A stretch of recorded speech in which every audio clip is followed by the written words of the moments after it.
Hotapu everyone, this is King Ra Sumabathagbemi, the world's first openly gay African king.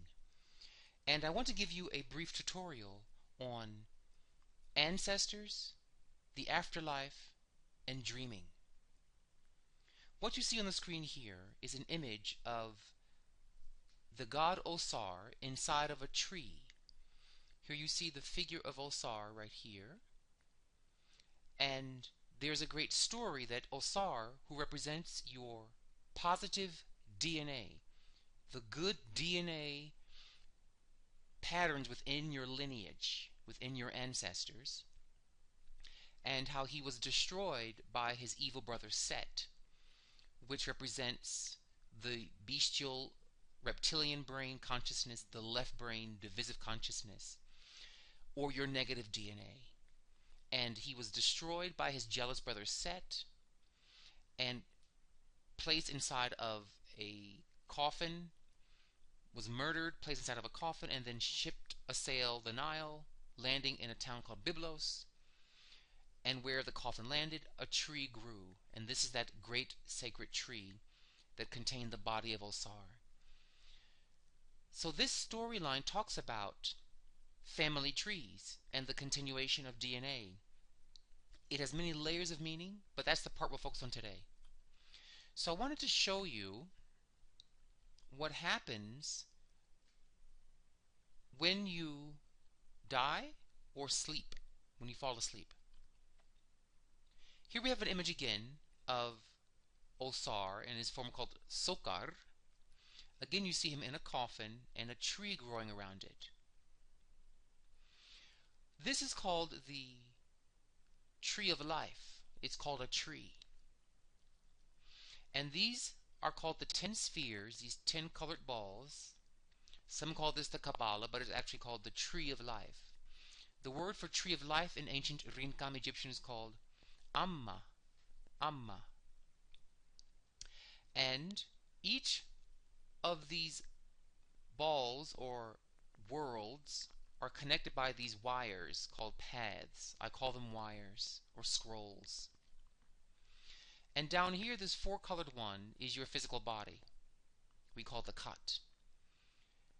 And different parts of your spirit, like this is your soul here, your Ka.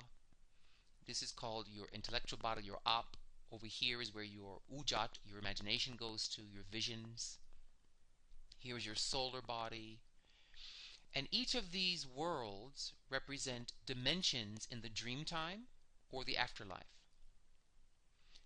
Depending upon your behavior with each of these energies, let's take, for example, this yellow sphere, which is the sun sphere, called Ra or Haru.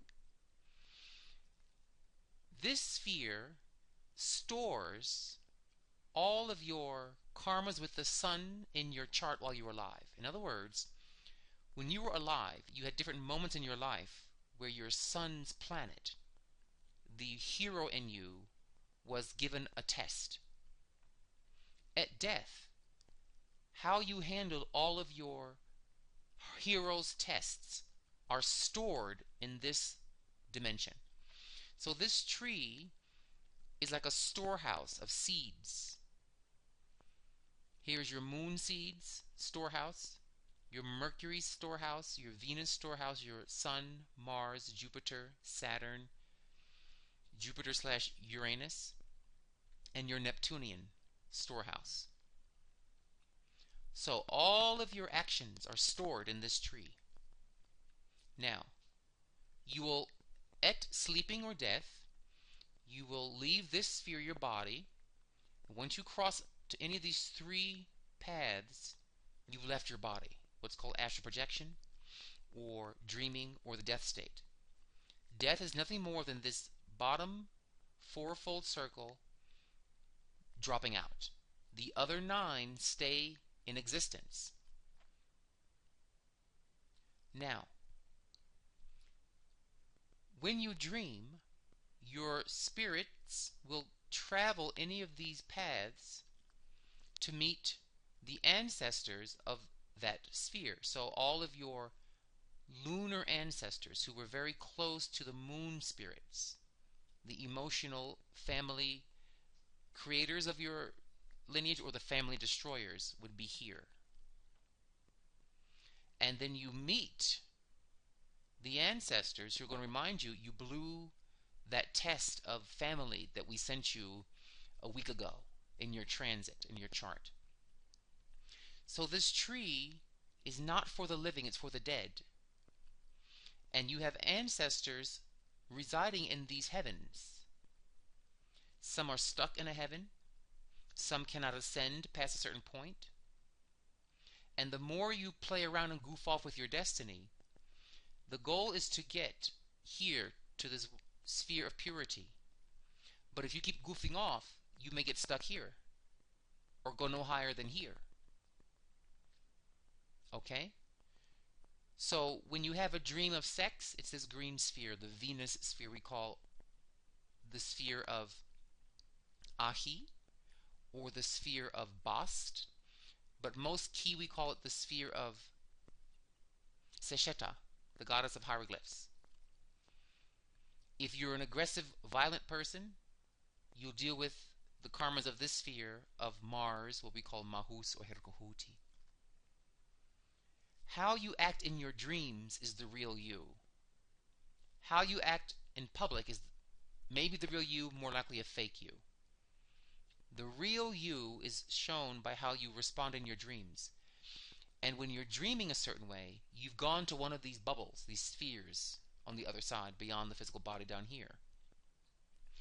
And you're being taught, chastised, instructed, etc. by the ancestors of that sphere.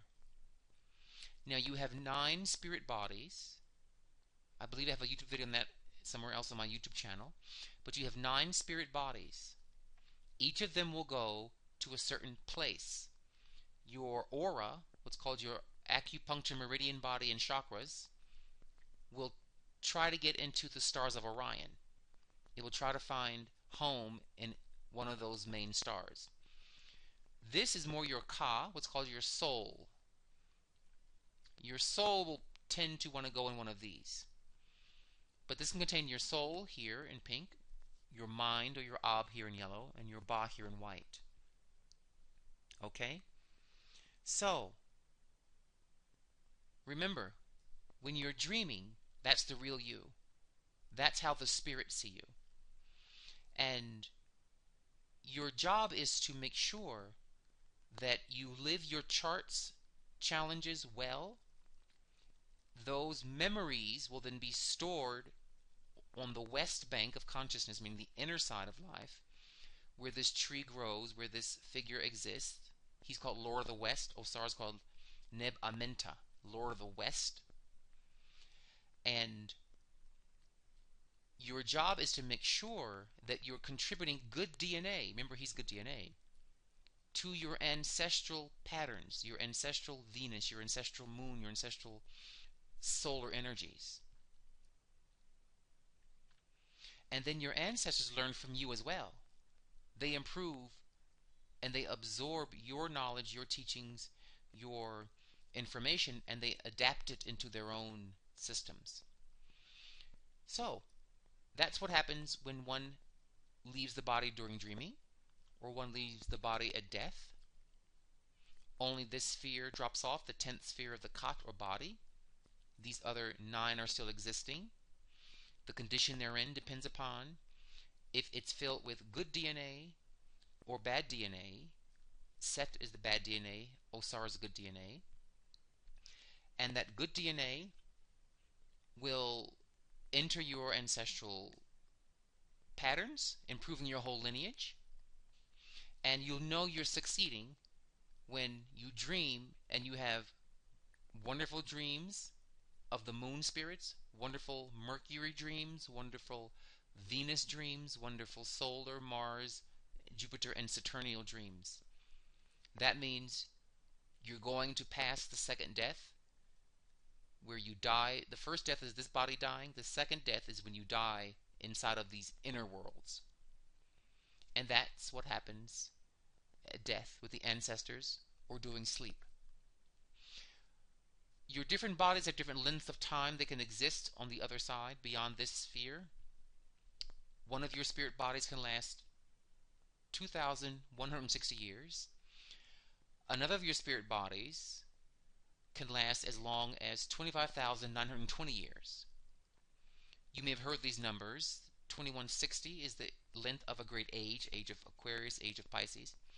25,920 years is the age of a great precessional cycle, but they actually correspond to the length of lifespan normal for a particular subtle spirit body.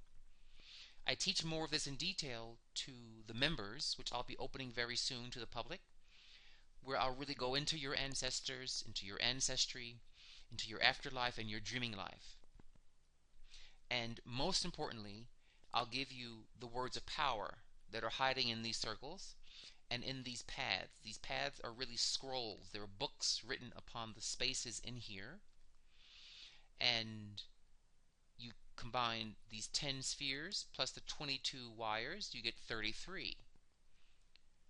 33 levels of initiation. And inside of each circle is a whole tree with sub-spheres, zooming in microspheres within spheres within spheres. It keeps repeating like a zoom-in fractal. And the key is to know the heka of the minor sounds, the sounds within sounds within sounds. That's how you uplift your ancestors, you uplift your dreaming, and you have a great afterlife. So the next incarnation life on earth will be as glorious as the kingdom of Osar, your good DNA. Dwawend Hotepu.